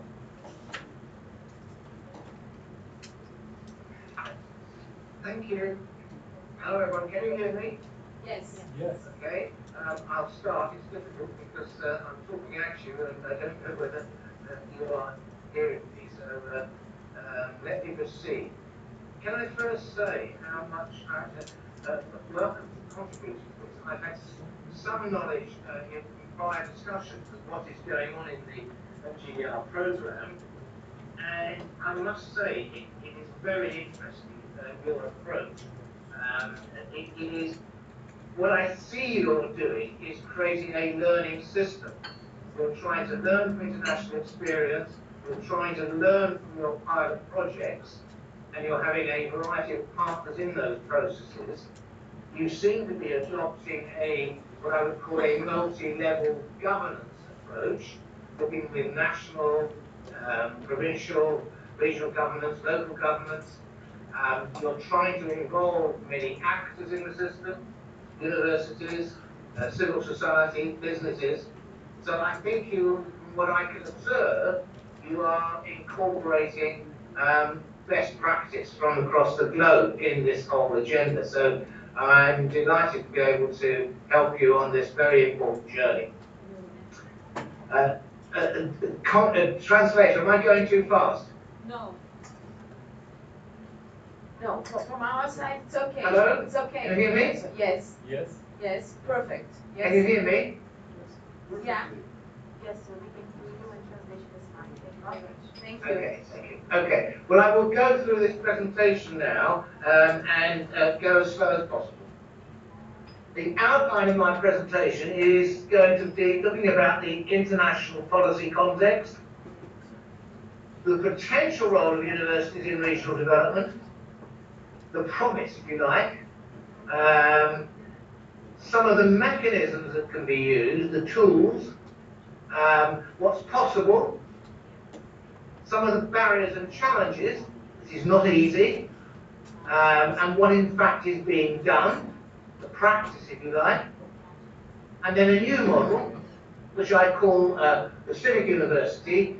From what I've heard from the comments so far, what you are trying to develop very much accords with the work I've been doing in Europe on a new model of the university, engaged with civil society through its teaching and its research, and collaborating with partners globally and locally. So that's the outline of my talk. To set it into an international context, everywhere there's a debate going on about the role and purposes of higher education, both public and privately funded, in contemporary society, in response to the question, what are universities for? Now, you may think that's an unambiguous question, but I had a reference in the opening speech about scientific excellence, building in Brazil a highly successful scientific community. That's what you are good at.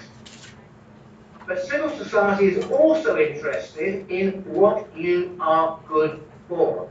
I repeat that, what you are good at and what you are good for.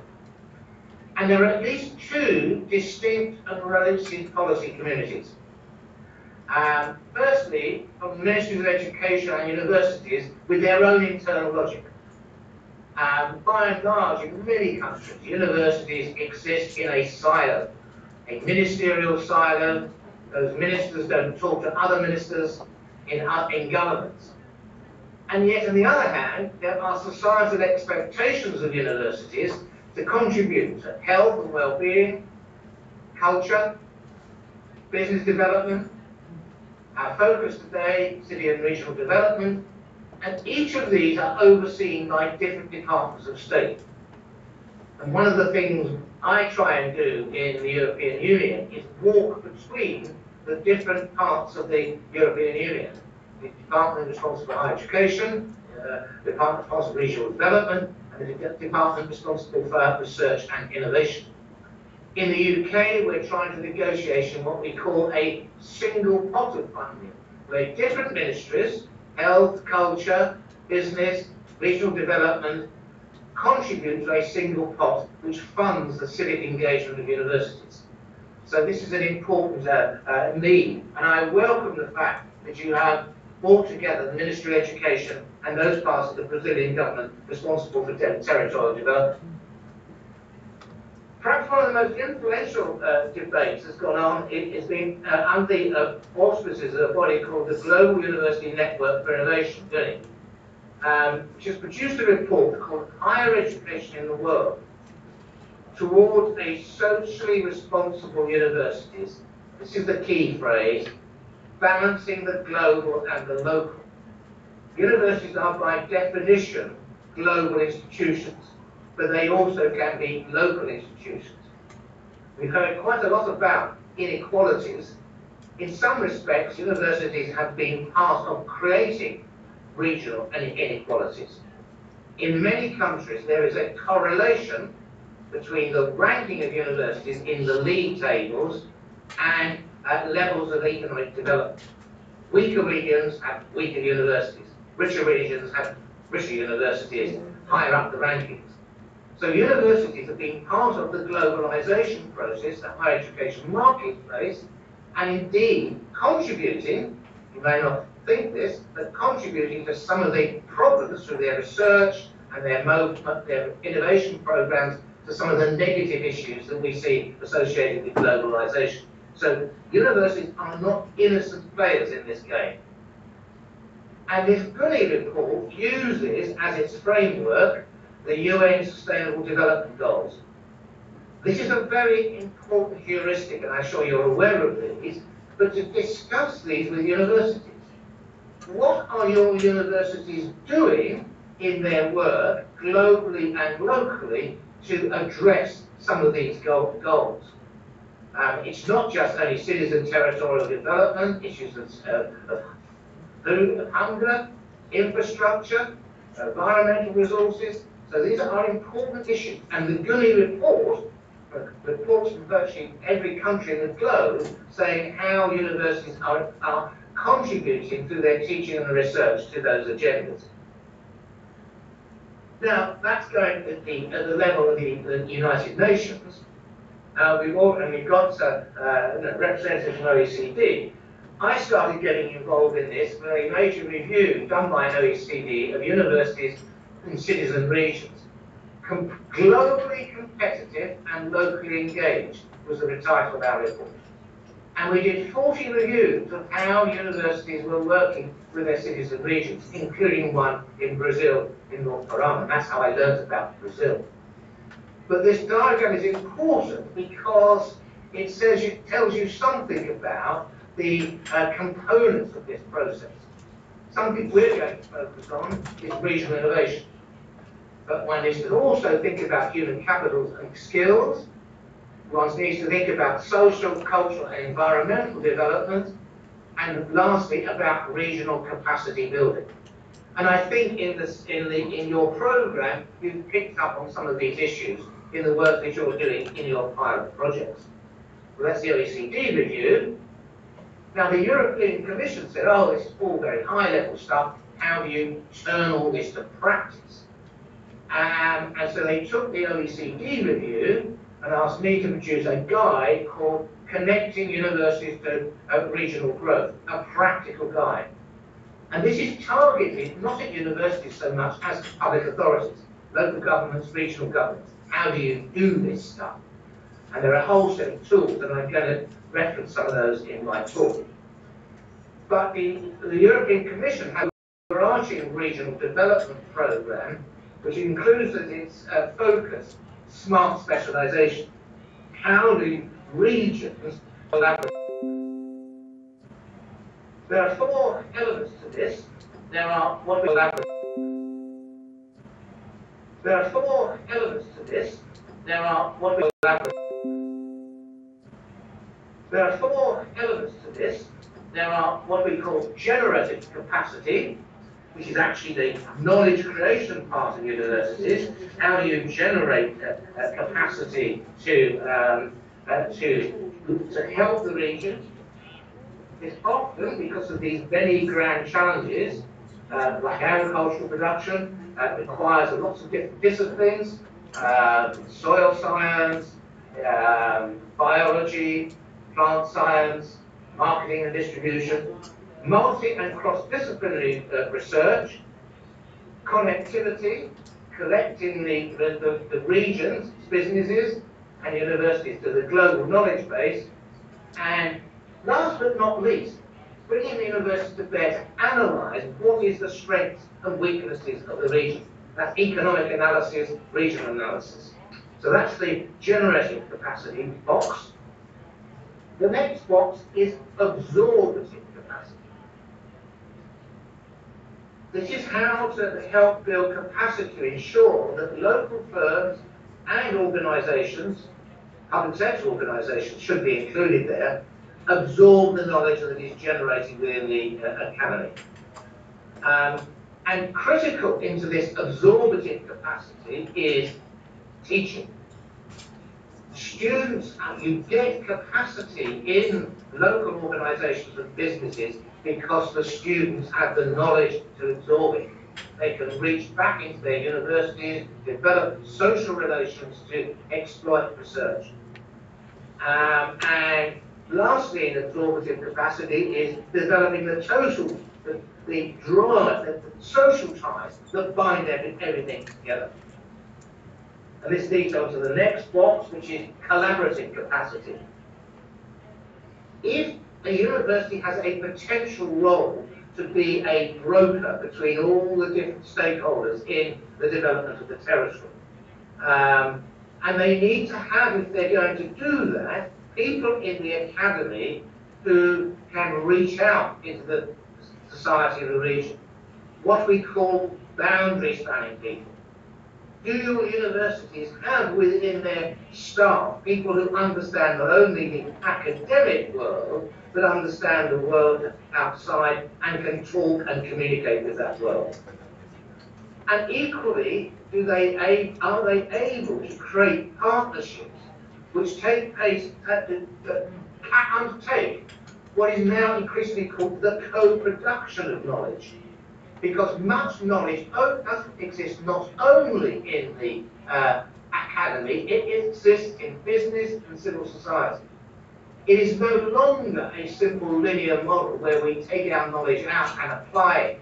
We have to work with outside partners to co-create knowledge, which might be, in some senses, called indigenous knowledge. And last, part of capacity is leadership. Support regional vision. How does the academy work with others and identify the long-term strategic vision for the development of the region? I haven't got a slide about this, but we're doing quite a lot of work in my university on what we call regional foresight, thinking about the long-term future, taking the knowledge of the academy in certain areas of science and technology to think about what is the long-term future of this particular region. And one of the best ways to undertake that process of leadership development is through what we call action learning, where partners from across the university and the society work together to tackle a particular issue and learn by action.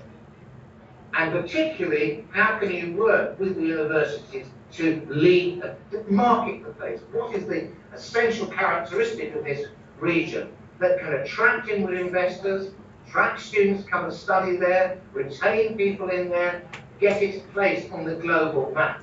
So placemaking is a very important part of the role of universities in regional capacity.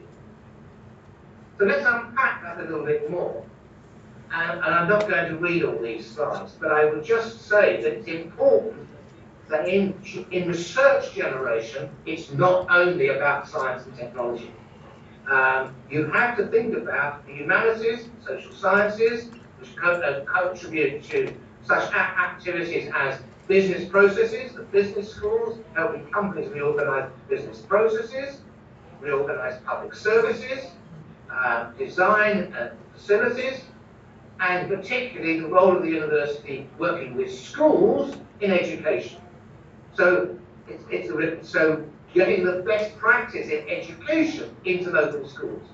So this is looking at the whole university, not just science and technology. And this is a very important issue of making sure that in this generation, If you don't have local expertise in your university relevant to a need in your region, you bring in people from outside. Universities are networked, so don't assume that you should actually try and do everything in your university. Make connections for the region to the rest of the world. Now, this is the only empirical slide that I've got in my presentation. It comes from the work of the Smart Specialisation platform in the EU. And I've included this slide because the EU has had a long tradition of regional science and innovation policy. Been gone for many, many decades. But broadly speaking, it's been a science push model. If we promote science in a particular region, we will get innovation. Now, these are a selection of regions that want to move into this smart specialisation agenda. And what the graph shows you, in the less developed regions, these are responses to questionnaires to business, civil society, public authorities. The perception is, in the less developed regions, there are strong research, but low innovation. In the transition of middle regions, it's a bit more balanced. But in the strong regions, there is a good relationship between research and innovation. The message from that slide is, if you pump money into research excellence in regions, it does not necessarily follow that you have innovation. You have what are sometimes called cathedrals in the desert. And so the issue is, how do you make sure that investment upstream in research is connected downstream into innovation? So it's a pretty key fundamental point. And to analyse that a bit further, is that basically, in many lagging regions, there's a lack of domestic demand for technology, rooted in the dominant organisational forms of these economies. In Southern Europe, the business sector is specialised in low and medium tech segments and unable to benefit from the results of public research. In Central and Eastern European countries, they rely for economic development on foreign direct investment. And many of these companies are branched companies with very limited links to indigenous knowledge and institutions. They are also cathedrals in the desert. They have very little local linkages. So in making sure that inward investment is anchored in the local is incredibly important. And firms in lagging regions are more likely to be dependent on learning by doing through practical problem solving and responding to customer needs rather than on participating in or accessing scientific-based knowledge. So this is a real challenge for some of your lagging regions in Brazil. The next heading is absorptive capacity. And then I think it's very important, I'm going to summarise all of this, but basically the key to absorptive capacity is the work of your teaching. How do you develop work-based learning, get graduates from the universities to work in local companies, provide places where this exchange of knowledge can take place.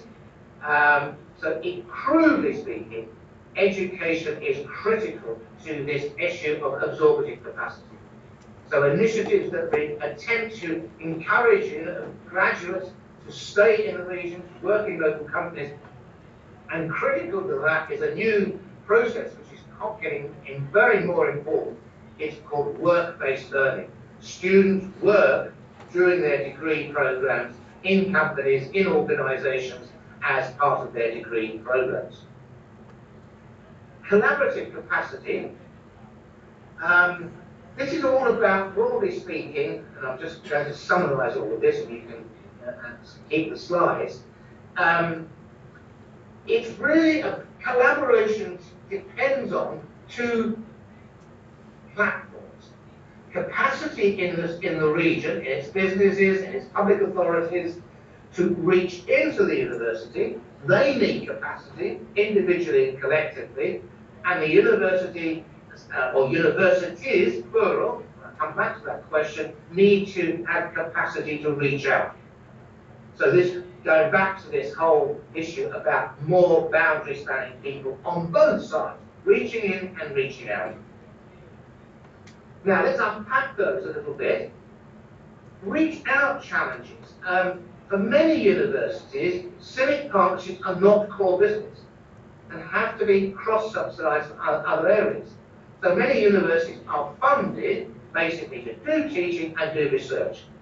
Who funds this other activity? Who is not only who is responsible, but who pays for it? Second problem for many universities, the outside world is complicated. There are lots of different organisations, municipalities, health authorities, voluntary organisations. There are tensions sometimes between the city, the municipality, and the wider region. There can be political instability. And certainly in many countries, local populations don't think much of the universities. They think they're ivory towers. They don't have any time for them. They don't understand them. There's also the problem, if you're doing this, how do you measure impact? It's easy to measure the impact of scientific work because it's quoted in scientific journals. But how do you measure the impact of the academy on society, on businesses, on public authorities, and on those grand challenges that I referred to earlier? And there is also the point of how there is limited absorptive capacity, particularly in small businesses. And finally, the role of the university in building leadership capacity. The university can contribute to the development of leadership capacity in the region by supporting the development of place-based approaches to leadership and the creation of a shared vision related to the uniqueness of the place. So there are a whole set of tools about leadership development, which I haven't got time to go into, but it is very important part of the whole process. And the way I like to summarise, and you will probably understand this diagram, if we think about places, we think about your region. You have political leadership, you have managerial leadership, the chief executive of the local authority, the chief executive of businesses, you have community groups, community leaders, but where the university's distinctive role in place-based development is intellectual leadership. That is where we are distinctive. We can be intellectual leaders in bringing the knowledge, world and global knowledge, into our places. And so some of the mechanisms, and I think this comes from this guidebook we did for DG Regio, it's quite an important distinction. It distinguishes between the role of universities in transactional activities, what the universities do as part of their daily business, teaching students, undertaking research projects, student volunteering, and then there are what we call transformational activities. In the transactional box, there is an obvious need or demand, but in the transformational activities, which I think you're driving at, this is where the need is not clearly articulated. What are the real deep underlying needs for long-term development of each of the regions you're doing your pilot projects? And that's where transformational projects can move into. And they're not mutually exclusive. And then the type of approach in transactional activities, you can measure things relatively easily. Number of graduates, number of consultancies you've done. But in the transformational projects, you're interested not in outputs, you're interested in outcomes, which are long-term. And the types of objectives, transactional services are very clear objectives. You've got some things we can measure. And in the transformational activities, this is much softer, much more difficult to define, much more trust-based. And the time horizons are quite different. Things you're doing here and now versus those that are really long-term. And I think the timelines are less clear. So this is quite a useful, I find, framework for thinking about all of this. And this is a graph which talks about research and innovation initiatives and the extent to which they are transformational or transactional. So on the bottom left-hand corner, and the vertical axis is complexity of the nature of the projects. So consultancy services, you could be doing consultancy services to firms all the time on a day-by-day basis. But actually, if you go and try and establish a science park or a research and technology centre, that you don't do that every day of the year, this is complex, needs lots of players, not lots of actors. So think about those projects you're doing in terms of this spectrum. And I've got a series of slides which talks about this in relation to a range of instruments. I haven't got time to go through them, you can have the presentation, but business and enterprise development, human capital development, talent, the top one there is incredibly important. Talent attraction and retention. How do you attract talent to your region and retain it? That is a really tough agenda which needs a lot of discussion and development and then can become transactional. Enhancing social equity, incredibly important set of issues, widening student participation from who don't families who've never been to university. Student volunteering, I put that there.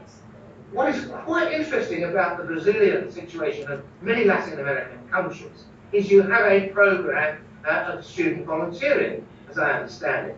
And when I first started working in Campinas, most of the people I was working with completely ignored student volunteering and community action as part of the regional engagement agenda of the university, because it's part of teaching. And yet student volunteering is a very powerful mechanism for getting engagement with civil society. Okay, what are the barriers and challenges? What we found from the European experience is many regional strategies that have been developed without references to universities. They've been developed by the regional authorities, universities have been ignored. If they have been got involved, it's been around a technology push model, societal innovations have really been ignored. And the third bullet, incredibly important, we observed that in many regions, universities and public authorities passed each other like ships in the night. The public authorities didn't understand universities, universities didn't understand regions. And it's fundamental. In the guidebook we've just completed for the European Union, we say critically to this is regions have to understand universities and universities have to understand the regions and their own individual drivers.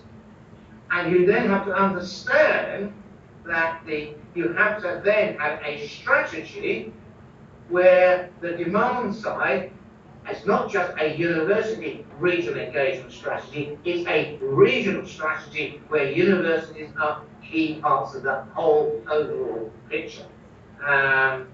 And where there is a fundamental shared understanding of the barriers that have to be overcome. I'm going to skip over this slide because I'm going on for too long. This one's quite important because I think you're addressing this in your project. It's very important that universities which are nationally or federally funded or state funded also are operating at the local level. So we need to bring together, which I think you are doing, national and regional policy making. But it's very, very difficult. You have competitive drivers. Universities and ministries of education in many countries want as many top-ranking universities as possible in the league table. And the priority is rankings of universities. And to make the step in Ministry of Education to say, well, actually, there is another role for universities to contribute to economic, social, and regional development is quite a major stretch in many countries. There's often, in many countries, a complete separation of higher education, science and technology, and territorial policy. It exists in the European Union, in spades. Continual fights go on between different parts of the European Commission around that. I can tell you because I've been party of them. So there's quite a lot of challenging issues. And the bottom one there, quite important, is sometimes non-vocational education So in many European countries, you have universities of applied science who do not talk to and are not funded in the same way as universities. They're part of different systems, which is a problem. So, in Europe, we are trying to use smart specialization as a way of overcoming some of these barriers. So what is smart specialization? This is where universities can come in, evidence on what the assets are of your region. It's not top-down, it's what's called an entrepreneurial discovery process, where businesses, all sorts of actors come together to find out what you are good at in this region. You look at it in a global perspective, on potential competitive advantage and collaboration between regions.